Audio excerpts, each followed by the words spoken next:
Hello, welcome to AFRICUNIA television news updates, bringing you updates from the Nigerian scene, the African scene, the global scene, and the world of sport. My name is Deborah Ezeh, and many thanks for joining me. A news update today will begin from Sudan. A Sudanese protester was shot dead Monday during a march by thousands against last year's coup.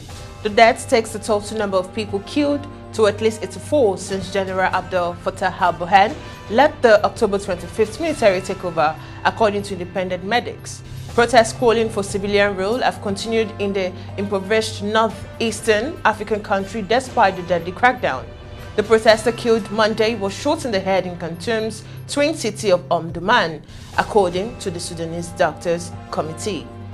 And in the Democratic Republic of Congo, an attack late on Sunday evening claimed the lives of at least 20 civilians in the Democratic Republic of Congo. Suspected ADF militants murdered residents from the village of Kikura in the northeastern part of the country. According to witnesses, the assailants struck on Sunday at around 9 p.m. with machetes and burnt down houses. Residents blamed the attack on the Allied Democratic Forces and Ugandan military that has killed thousands of civilians in the eastern Congo since 2013. In Zimbabwe, at least 16 suspects have been arrested by Zimbabwean police in the connection with the violence that left 22 people injured and one dead at an opposition rally. The police says the attackers are ruling party activists.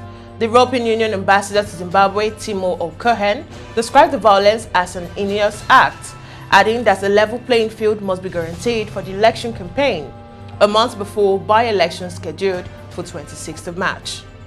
And now we head to Nigeria, where the federal government will from Wednesday begin the evacuation of about 2,000 Nigerians who have fled the war in Ukraine to neighboring countries. The Minister of Foreign Affairs, Geoffrey Onyema, who disclosed this in an interview, revealed the President, Muhammad Buhari, had approved funds for the airlines to evacuate Nigerians. When asked if the number of evacuees were about 2,000 and when the evacuation would take place, he said Wednesday, hopefully with Air Peace and Max Air.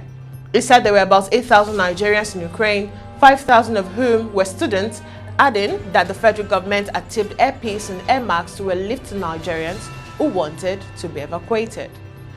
And still in Nigeria, students of tertiary institutions under the aegis of the National Association of Nigerian Students on Monday protested in parts of the country, including the Federal Capital Territory, against the ongoing one-in strike by members of the Academic Staff Union of Universities. In Abuja, protesting students grounded activities at the Secretariat of the Federal Ministry of Education after the Minister of Education, Adamu, walked out on them during a meeting. The students, who were demanding an immediate end to the ongoing strike by ASUU, had stopped at the National Assembly demanding to speak with the leadership of the Assembly, but the security operatives on the ground shut the gates against them. At the meeting with the minister, President of NAN, Sunday Ashafor, demanded an immediate end to the ongoing strike while negotiation continues. He also called for inclusion of the students in the negotiation process, threatening that students may ground activities nationwide as done during the #EndSARS protests. The visibly angry minister said he was disappointed with the NAS leadership, adding that the government had done what was expected of it since the commencement of the strike. And now we head to the foreign scene, where Russia on Tuesday faced increasing isolation over its invasion of Ukraine, with fierce resistance on the ground denying President Vladimir Putin decisive early gains despite heavy shelling and a huge military convoy outside the capital Kyiv. Ukrainian officials reported the Russian bombardment of Kyiv, the country's second-largest city, had killed dozens of civilians. Ceasefire talks between Russia and its southern neighbors held Monday failed to reach a breakthrough, and negotiators have not said when a new round will take place. And moving on, Israeli forces killed 2 Palestinian gunmen on Tuesday in clashes that broke out during a raid in a refugee camp in the occupied West Bank, the Islamic Jihadist militant group said. Witnesses said undercover Israeli forces exchanged fire with Palestinians during a pre-dawn raid in the camp of Jenin. The Palestinian Islamic Jihad said the militants killed in the fighting were members of the group. Israel's border police said its undercover forces came under heavy gunfire during an operation in the camp to arrest a suspect wanted for what he described as terrorist activity. And still on the foreign scene, any attempt at support for Taiwan are bound to be futile, Chinese Foreign Ministry spokesperson Wang Wenbin said on Tuesday, responding to a planned visit to the island by a group of former senior U.S. defense and security officials. Speaking at a regular daily media briefing, Wang urged the United States to handle the Taiwan issue prudently and refrain from further harming U.S. to China relations. And now on to the sports scene. FIFA and UEFA suspended Russia's national and club teams from all competition until further notice. The suspension means that barring an unlikely change, of course, in Russia's invasion of Ukraine, the country will not be able to face Poland in the World Cup playoff semi-final next month, take part in the Women's European Championships this summer, and Spartak Moscow have been kicked out of the Europa League.